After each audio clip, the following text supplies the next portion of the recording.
বিপ্লব ও সংহতি দিবসে লাকসামে বিশাল গণমিছিলে নেতৃত্বে সামিরা আজিমদোলা।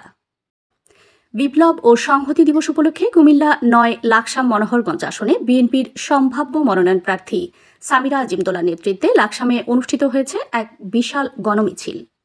৭ নভেম্বর বিকেল ৪টার দিকে লাকসাম বিএনপির দলীয় কার্যালয় থেকে হাজারো নেতাকর্মী ও সমর্থক সমবেত হন। পরে উপস্থিত হন মরহুম কর্নেল আনোয়ার আজিমের সুযোগ্য কন্যা ও বিএনপির মনোনয়ন প্রত্যাশী সামিরা আজিমদোলা। তাকে দেখতে ও সমর্থন জানাতে আসা নেতাকর্মীদের মধ্যে ব্যাপক উচ্ছ্বাস সৃষ্টি হয়।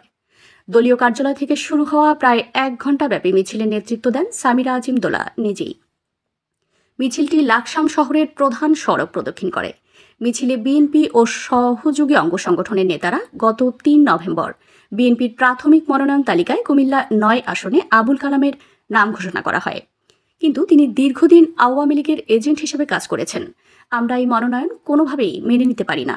আমরা চাই তৃণমূলের জনপ্রিয় নেত্রী সামিরা আজিমদোলাকে চূড়ান্তভাবে প্রার্থী ঘোষণা করা হোক।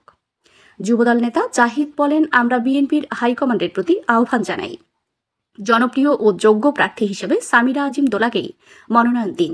তারেক রহমান বলেছেন, জনপ্রিয়তা যার ধানের শীষ তার। আমরা চাই এই নীতির প্রতিফলন হোক কুমিল্লা ৯ আসনে।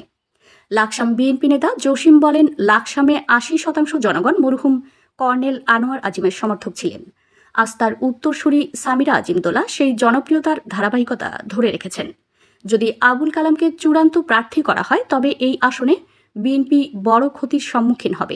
আমাদের বহুদলীয় গণতন্ত্রের যে প্রবক্তা, আমাদের শহীদ প্রেসিডেন্ট জিয়াউর রহমান, আমাদের যে বাংলাদেশীয় যে ষড়যন্ত্রকারীরা ছিলেন তাদের হাত থেকে সিপাহী জনতার আন্দোলনের মুখে, সেই সংহতির মুখে আমাদের প্রিয় নেতাকে মুক্ত করে।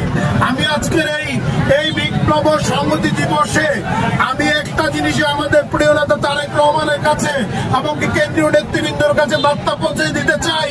আমাদের এখানে প্রাথমিক যে মনোনয়ন পত্র দেওয়া হয়েছে সারা বাংলাদেশে, আমি আমার বিনয়ের সহিত জানাচ্ছি, আপনারা পূর্ণ বিবেচনা করুন কুমিল্লা ৯কে, কুমিল্লা ৯ বিএনপিকে বাঁচান, ধানের শীষকে বাঁচান। এখানে যাকে দেওয়া হয়েছে জানার সাথে সাধারণ জনগণের কোনো সম্পৃক্ততা নেই। এখানে জনগণ, এখানে সাধারণ মানুষ লাকসাম। আপনারা দেখছেন মেঘনা টিভি, সত্যের সন্ধানে সবসময়। এছাড়া দেশ বিদেশের নিত্য নতুন খবর জানতে মেঘনা টিভির ফেসবুক পেজ facebook+meghna tv.bd তে লাইক দিয়ে আমাদের সাথেই থাকুন।